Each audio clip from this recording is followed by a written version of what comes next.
तेहि अवसर भंजन मही भारा, हरि रघुवंश लीन अवतारा। उसी समय भगवान ने जो अवतार लिया था राक्षसों का हरण करने के लिए, जानकी जी का हरण हो गया था, राक्षसों का वध करने के लिए राम जी आए थे, जानकी जी का हरण हुआ था।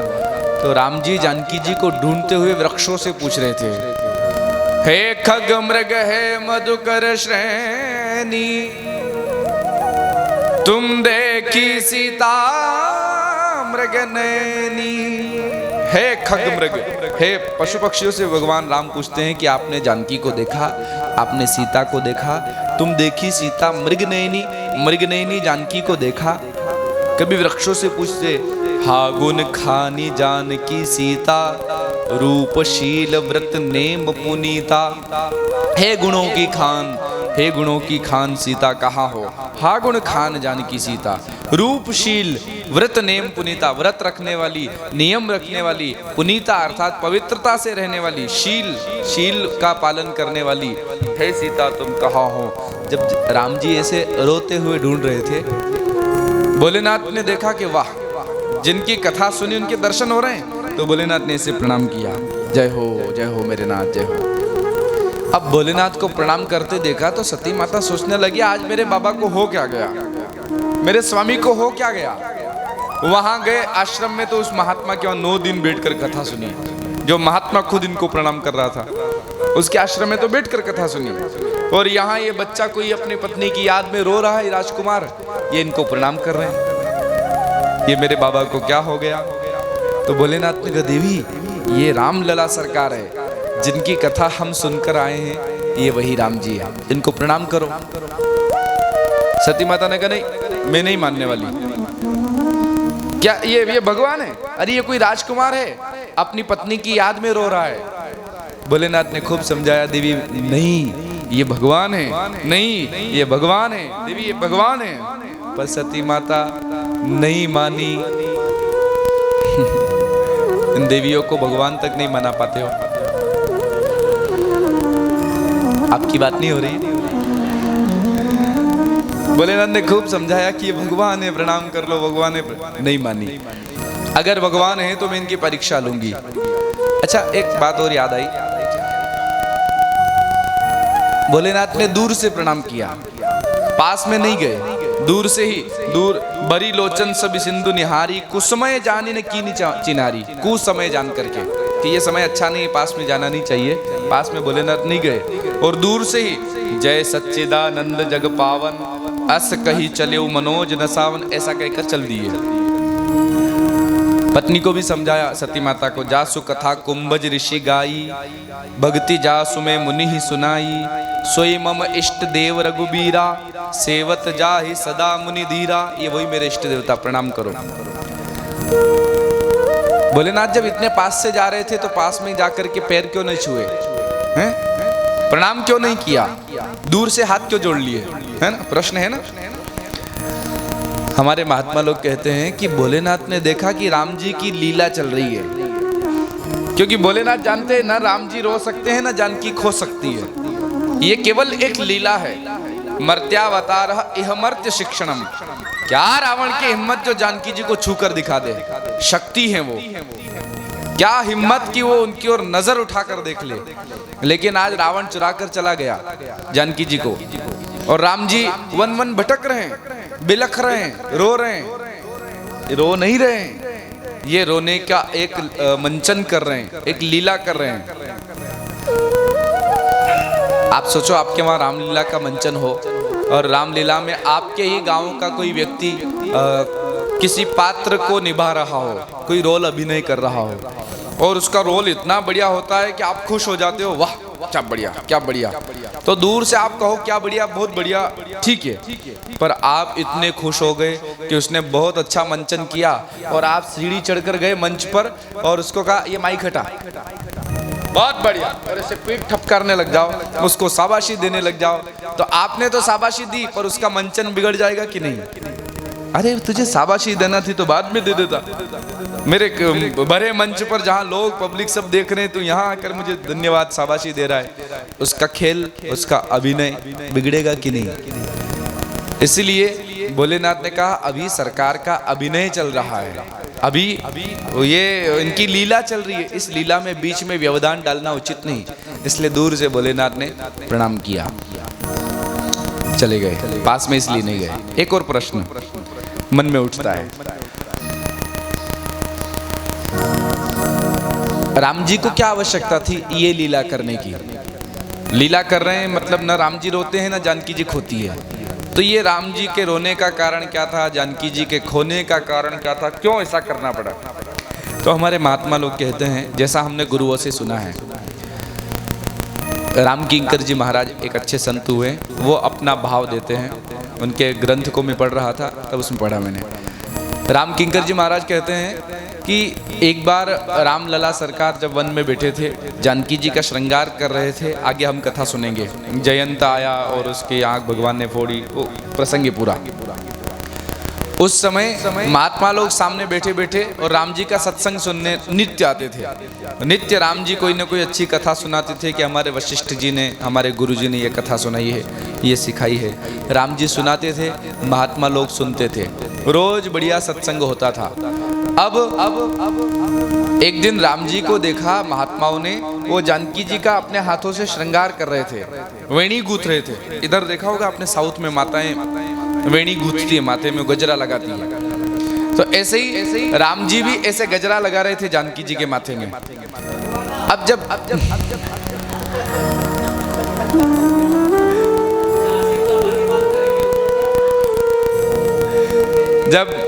राम जी जानकी जी का श्रृंगार कर रहे थे, एक बार चुनि कुसुम सुहाए, निज कर भूषण राम बनाए। निज कर अर्थात अपने हाथों से आभूषण बनाए और जानकी जी को पहनाया।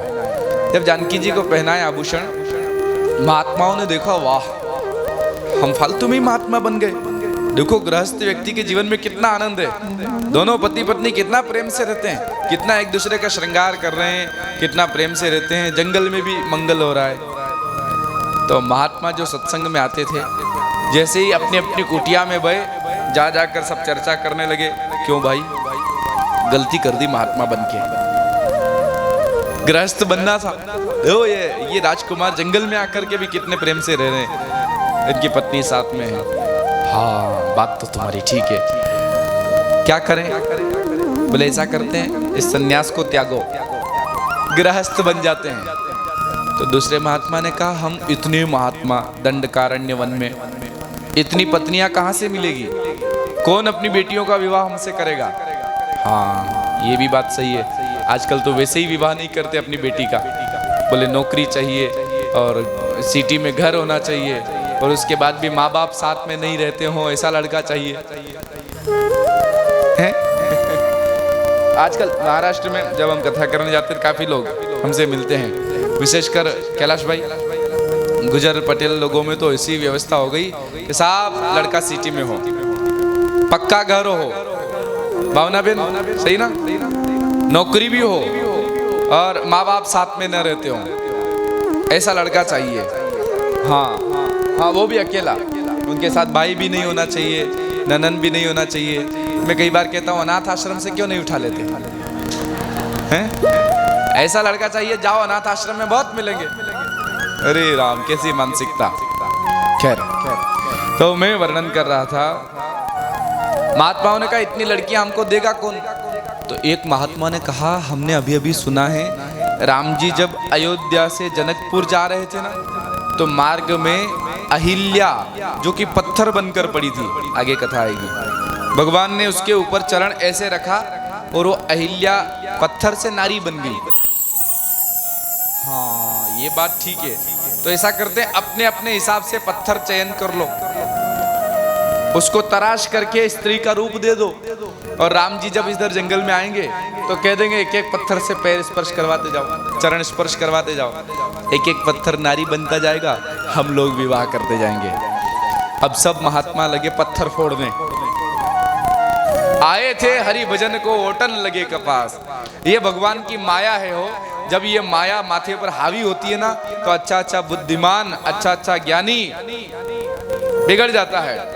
जब महात्मा लोग पत्थर तराशने लगे, कोई पत्नी का रूप बनाने लगा, अब अपने अपनी हाइट की बना रहे होंगे कि मैं इतना लंबा हूँ, मैं इतना चिंगना हूँ, तो उसके हाइट की पत्नी तराश रहे होंगे। राम जी ने एक दिन कहा, ये महात्मा लोग सत्संग में रोज आते थे, आजकल क्यों नहीं आते?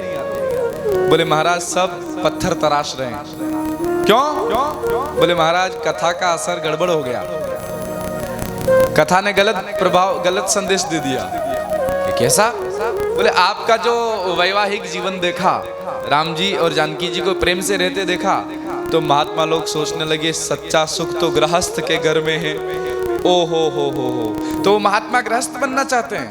हाँ। राम जी ने कहा ये तो गड़बड़ हो गई। राम जी ने कहा ठीक है, इन्होंने सिक्के का एक पहलू देखा है, अब इनको सिक्के का दूसरा पहलू दिखाते हैं। राम जी ने तुरंत अपनी माया को रचा, एक महात्मा का भाव है, और माया को रचा। आया रावण जानकी जी का हरण करके ले गया, और राम जी जानकी जी की याद में रोने लगे। हा गुण खानी जानकी सीता, रूपशील व्रत नेम पुनीता। है गुणों की खान सीता कहाँ हो? पशु पक्षियों से पूछते हैं, रो रहे हैं, आंसू बह रहे हैं। तो एक महात्मा ने जब रोने की आवाज सुनी तो पूछा कौन रो रहा है? तो दूसरे ने कहा वही राजकुमार रो रहा है जो कल पत्नी का श्रृंगार करके खुश हो रहा था। अच्छा, तो गृहस्थ जीवन में रोना भी पड़ता है? तो दूसरों ने कहा भगवान रो रहे हैं, तू किस खेत की मूली है? भगवान रो रहे हैं। ओहो, सच में रोना पड़ता है? बोले हाँ, देखो ये बच्चा पत्नी की याद में राजकुमार रो रहा है। तो सब महात्माओं ने देखा कि राम जी रो रहे हैं, तो फिर तो हमें भी रोना पड़ेगा। तो सब महात्माओं ने पत्थर फेंके सरयू जी में, गंगा जी में, यमुना जी में। अब तो महात्मा ही ठीक है भाई, राम जी का भजन करो, मस्त राम अलमस्ती में, आग लगे चाहे बस्ती में, हमें क्या लेना देना। सब महात्मा वापस साधना में बैठ गए। तो राम जी ने कहा हाँ ये ठीक है। बोलो राधे राधे। श्री राम जय राम, श्री राम जय राम। केवल समझने की देर है, भगवान की एक एक लीला में संदेश छुपा है। कुछ संदेश हम पकड़ पाते हैं, कुछ नहीं पकड़ पाते हैं, पर हर लीला में कुछ न कुछ संदेश छिपा है, संकेत छिपा है। अब राम जी जब वन में ऐसे जानकी जी की याद। एक और प्रश्न कि राम जी क्या सच में इतने वो हो गए थे कि वृक्षों से पूछ रहे हैं?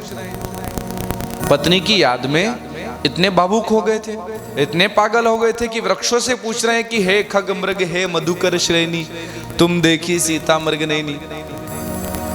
मनुष्यों से पूछे ठीक है, वनवासियों से पूछे ठीक है, पर वृक्षों से? तो एक महात्मा जी उत्तर देते हुए कहते हैं भाई राम जी ने क्या गलत किया? वृक्षों से अगर पूछ लिया तो क्या गलत किया? क्यों?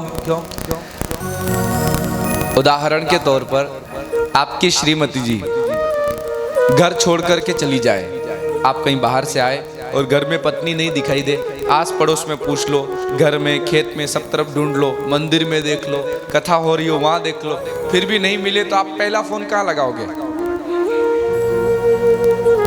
साले साहब को लगाओगे कि नहीं? हैं कि श्रीमान आपकी बहन यहाँ घर में नहीं है, गांव में नहीं है, कहीं नहीं दिख रही, तो कहीं ऐसा तो नहीं वहां आ गई किसी कारणवश? लगाओगे ना पहला फोन। तो राम जी का और वृक्षों का संबंध क्या है? है कुछ संबंध? भाई वृक्ष कहां से जन्म लेते हैं? धरती से। और जानकी जी का जन्म कहां से हुआ? महीते प्रगति, महीते उपजी, धरती से निकली है जानकी जी। अब जानकी जी भी जानकी जी की माँ भी धरती और वृक्षों की माँ भी धरती, तो एक माँ के दोनों बेटा बेटी, तो भाई बहन हुए कि नहीं? अब दोनों भाई बहन हुए तो राम जी और वृक्षों का क्या संबंध?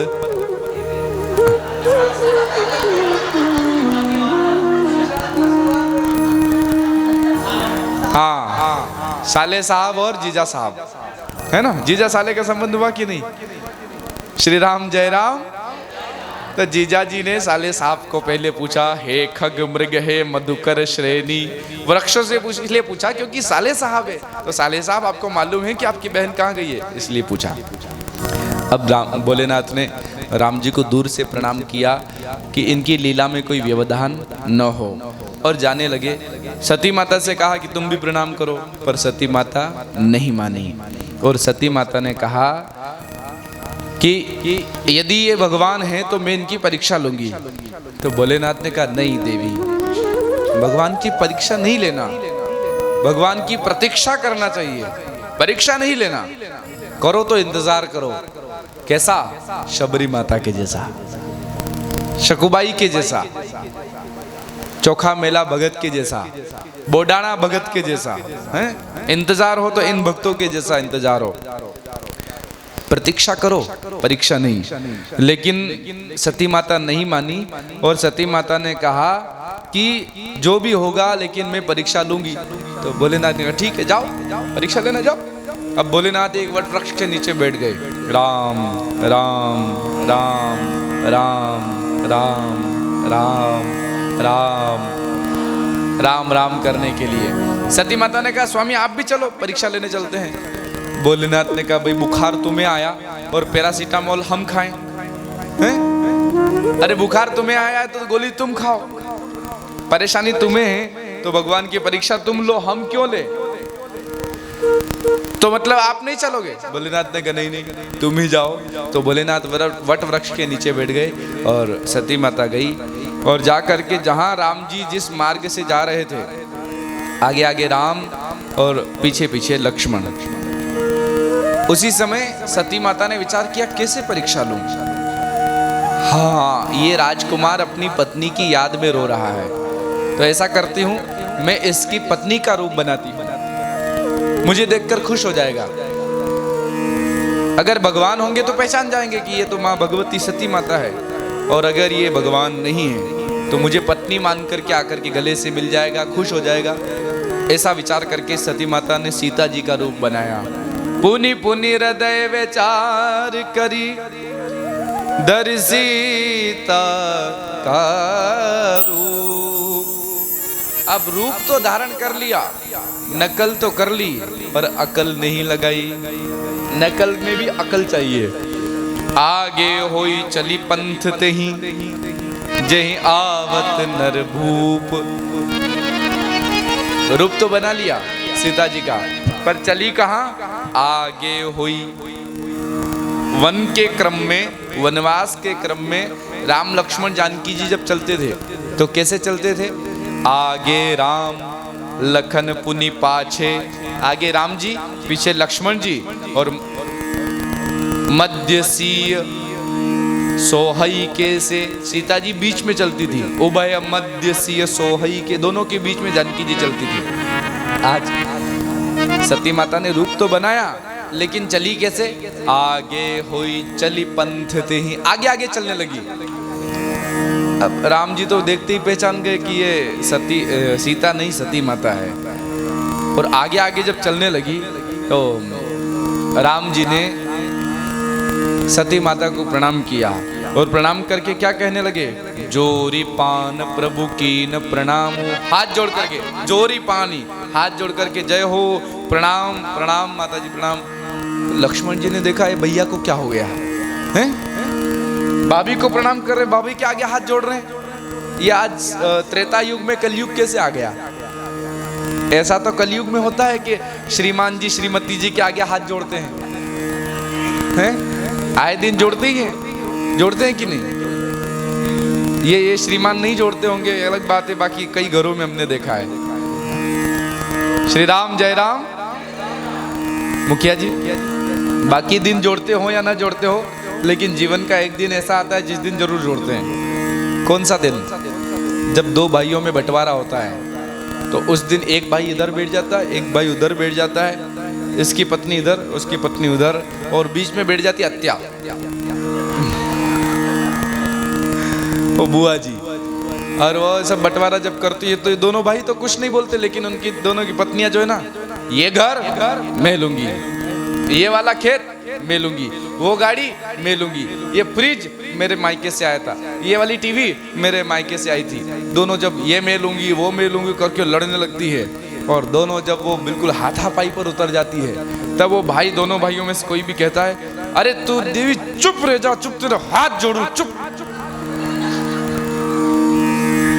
श्री राम जय राम क्या बोलते हैं, तेरे हाथ जोड़ू, तो चुप रह जा। तो बाकी समय हाथ जोड़े ना जोड़े, पर जीवन में कुछ अवसर ऐसे आते हैं जिसमें श्रीमान श्रीमती के हाथ जोड़ते ही जोड़ते हैं। तो आज लक्ष्मण जी ने देखा ये राम जी को क्या हो गया।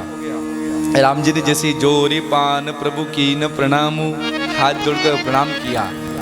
अब राम जी सती माता को प्रणाम कर रहे हैं, पर लक्ष्मण जी नहीं जानते कि ये सती माता है, वो तो समझ रहे हैं सीता जी है। और आगे राम जी ने क्या कहा, पिता समेत लीन निज नामो, पिता समेत लीन निज नामो। पिता समेत कैसे, मैं दशरथ नंदन राम आपको प्रणाम करता हूँ। लक्ष्मण जी ने कहा अपनी नाक कटाई सो कटाई, पिताजी की भी कटा दी। अरे पिताजी का नाम लेने की क्या जरूरत थी, हैं? परंतु आगे जो पंक्ति राम जी ने कही उसमें लक्ष्मण जी को भी क्लियर हो गया कि ये सीता नहीं सती माता है। क्या कहा भगवान ने, कहे वो बहोरी कहाँ वृष के तू, कहे वो बहोरी कहाँ वृष के तू। वृष केतु किसको कहते हैं, वृष माने वृषभ, नंदी, वृष केतु मतलब नंदी पर सवार होने वाले। कहे बहोरी कहाँ वृष केतु, देवी आपके वो नंदी पर सवार होकर चलने वाले श्रीमान जी कहाँ हैं, हैं? विपिन अकेली फिरई के हेतु, अकेली विपिन में वन में क्यों घूम रही हो, आपके वो श्रीमान भोले बाबा कहाँ हैं। तब लक्ष्मण जी को क्लियर हुआ, अरे ये तो सती माता है। तभी तो मैं कहूँ राम जी क्यों प्रणाम कर रहे थे। और जैसे ही राम जी ने कहा कि वो भोलेनाथ कहाँ है, तब सती माता समझ गई कि अरे इन्होंने मुझे पहचान लिया, मतलब ये राजकुमार नहीं, ये तो साक्षात नारायण है, साक्षात राम है, साक्षात ब्रह्म है। हर देश में तू, हर वेश में तू, तेरे रूप अनेक तू एक ही है। हर देश में तू, हर वेश में तू, तेरे रूप अनेक तू एक ही है। हर देश में तू, हर वेश में तू, तेरे रूप अनेक तू एक ही है।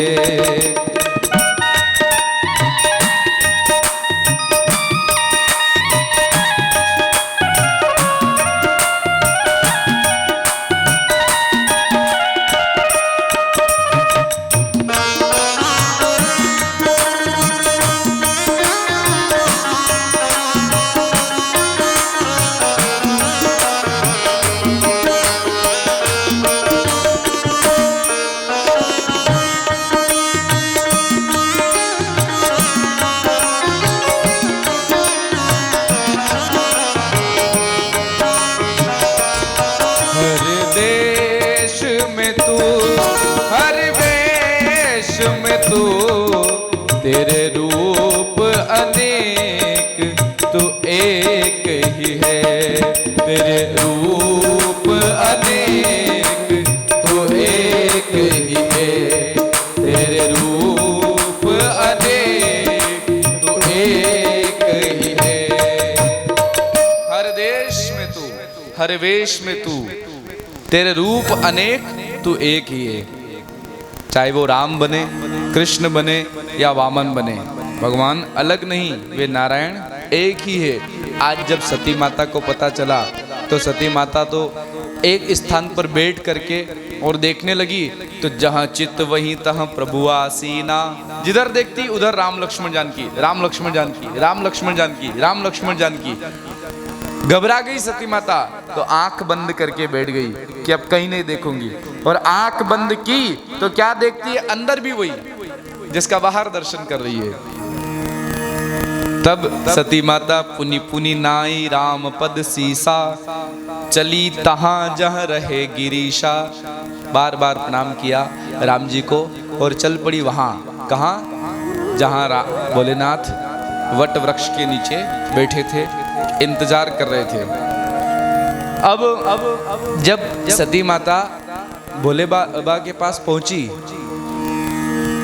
तो होना तो ये चाहिए था कि शर्म से पानी पानी हो जाना था, महाराज मुझसे गलती हो गई, इस बार मैंने समझ लिया कि वो भगवान है तो मैं प्रणाम करके आ गई। लेकिन सती माता ने बहुत बड़ी गलती कर दी जो माताओं को कभी नहीं करना चाहिए। क्या गलती करी? गई महेश, गई समीप महेश तब, हंसी पूछी कुशलात, लीनी परीक्षा कवन विधि, कहऊ सत्य सब बात। भोलेनाथ ने पूछा, देवी परीक्षा ले ली? हाँ। कवन विधि, कैसे ली? कहू सत्य सब बात, सच सच बताना। पर सती माता ने कहा, नहीं नहीं, कछु न परीक्षा ली नी गोसाई, मैंने कोई परीक्षा नहीं ली। कीन प्रणाम तुम्हारी नाई, जैसे आप प्रणाम कर रहे थे ना, ऐसे मैं भी प्रणाम करके आ गई। और आप तो दूर से प्रणाम कर रहे थे, मैं तो बिल्कुल पास में जाकर प्रणाम करके आई। अच्छा, भोलेनाथ ने कहा प्रणाम करके आ गई, ऐसा तो हो नहीं सकता कि परीक्षा लेने गई और बिना परीक्षा लिए आ गई, बिना परीक्षा लिए आ गई। तब शिवजी ने कहा ठीक है मैं ही देख लेता हूँ। तो शिवजी ने आंख बंद की और आंख बंद करके तब शंकर देख्यो धरि ध्याना, सती जो कीन चरित सब जाना। आंख बंद की और भोलेनाथ को पूरा वो जैसे सीसीटीवी कैमरे में वो होता है ना, रिकॉर्डिंग को बैक करके देखते हैं, ऐसे सब देख लिया कि क्या क्या हुआ। ओहो हो, सती ने तो सीता का रूप बना लिया और सीता जी को मैं माँ मानता हूँ। अब माँ यदि बहुत सती माता ने सीता जी का रूप बना लिया और सीता जी को मैं माँ मानता हूँ, इसलिए अब माँ का रूप बना लिया है तो पत्नी वाला संबंध कैसे रखूं। इसलिए शिवजी ने मन ही मन क्या विचार किया कि आज से सती को मैं पत्नी का अधिकार नहीं दूंगा, पत्नी वाला भाव सती के साथ नहीं रखूंगा। यही तन सती भेंट मोहि नाहि, शिव संकल्प कीन मन माहि। मन में संकल्प कर लिया कि आज के बाद सती के साथ मैं पति पत्नी वाला संबंध नहीं रखूंगा, क्योंकि माँ का रूप बनाया है। तो अब इसमें दर्शन होगा तो माँ का दर्शन होगा, पत्नी का दर्शन नहीं। और जो शिवजी ने मन ही मन संकल्प किया तो देवताओं ने फूल बरसाया। जय हो भोलेनाथ, जय हो जय हो, बोला गौरी शंकर भगवान की, रामेश्वर भगवान की। हे भोलेनाथ, आपके जैसा कोई नहीं है, सत्य संकल्प हो आप। और शिवजी ने बाहर नहीं बताया, शिव संकल्प कीन मन माही, मन में संकल्प किया, सती का त्याग किया, पर सती माता को कहा नहीं, मन से त्याग दिया। त्याग सच्चा कौन सा? जो मन से हो, वाणी से नहीं। सच्चा त्याग कबीर का, मन से दिया उतार। कबीर बाबा कहते हैं कि मैंने दुनिया को नहीं त्यागा, बस मन से उतार दिया, दुनिया काम की नहीं है।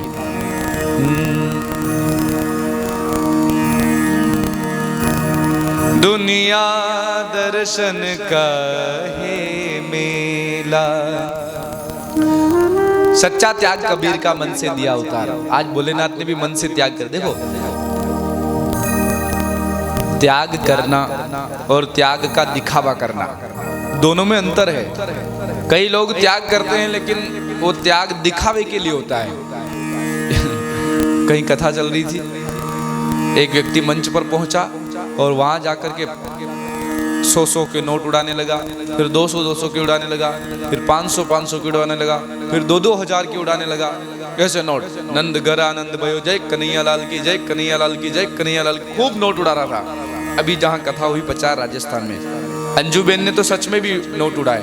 उन्होंने 10-10 के नोट, एक का सिक्का ऐसे बांध करके उसमें मिठाइयाँ और न जाने खिलौने वगैरह ऐसी पोटली बनाई थी, और कम से कम 500 पोटलियाँ बनाई थी खुद के हाथ से कि कृष्ण जन्म में बधाई में दूंगी। और कृष्ण जन्म जब हुआ तो अंजू बेन ने, आप वीडियो में देखोगे, कैमरे में भी, लैपटॉप में भी है वीडियो, लाइव में भी ढूंढोगे मिल जाएगी। इतना लुटाया कि पूछो मत। पर वो सच्चा लुटाना था, पहले से सोच रखा था कि मुझे इतना लुटाना है। पर यहाँ क्या हुआ, एक व्यक्ति ऐसे 1000, 2000, 500 के नोट उड़ा रहा था, तो पीछे 2 लोग खड़े खड़े आपस में बात करने लगे, अरे ये तो महाकृपण है, बहुत कंजूस व्यक्ति है, ये 500 के नोट उड़ा रहा है, 2-2 हजार के नोट